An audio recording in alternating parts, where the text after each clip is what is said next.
Assalamualaikum warahmatullahi wabarakatuh, Habib. Waalaikumsalam. Ana mau bertanya, cara membedakan ulama ahli dunia sama ahli akhirat itu bagaimana, Habib? Afwan, Habib. Naam.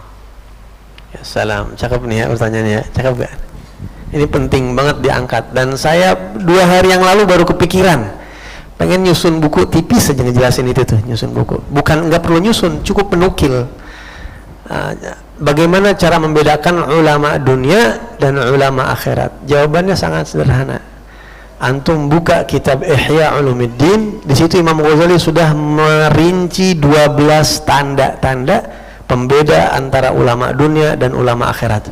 Ada 12 tandanya. Antum buka di situ beberapa halaman. Mungkin kalau dibikin buku kurang lebih segini nih tebalnya, kurang lebih atau sedikit lebih tipis. Masih di juz pertama tuh di Kitabul Ilm, masalah ilmu, di situ belum membahas, dan saya akan menjelaskan kepada Anda perbedaan antara ulama dunia dan ulama akhirat. Imam Ghazali ini ngomelin ulama mulu. Makanya orang yang suka baca kitab Ihya itu tanda ulama akhirat salah satunya. Habis tuh ulama di situ dijelasin, tapi nggak pernah nyebut nama beliau. Gitu ya.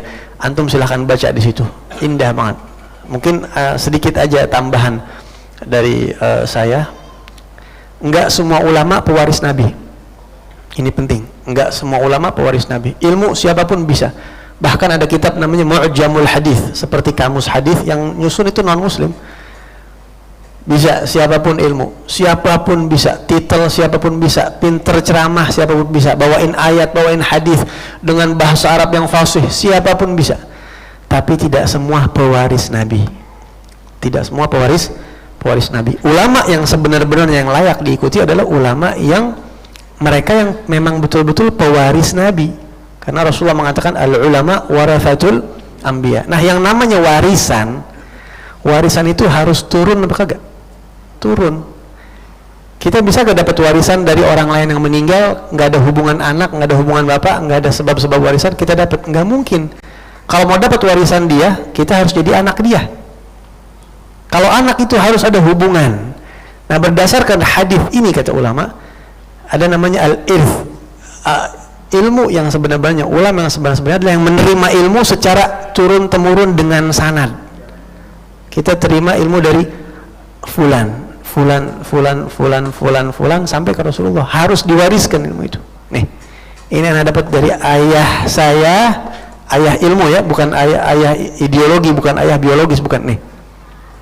Nih ke bawah, terus disampaikan turun temurun, sanad istilahnya begitu.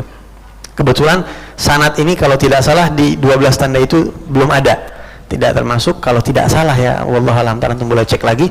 Nah, salah satunya adalah sanad. Itulah yang disebut ulama pewaris Nabi. Jadi kalau kita kagum sama satu orang, apalagi sekarang zaman terbuka nih, media, medsos, YouTube, Twitter, jangan kagum sembarangan. Ceramahnya enak, lembut, ataupun dia pintar segala macam. Lihat ini orang belajarnya sama siapa? Siapa ini gurunya? Ngambil ilmu dari mana dia? Diwarisin dari Rasulullah, atau dia nyumat-nyumat sendiri, atau hanya label aja? Kalau titel profesor doktor itu nggak penting. Sahabat nggak ada yang profesor doktor, nggak ada. Setiap orang bisa belajar, tapi tidak semua orang mendapatkan tarbiyah, didikan langsung yang turun temurun dari Rasulullah SAW. Selebihnya antum silahkan cek 12 tanda-tanda tersebut dalam kitab Ihya Ulumuddin.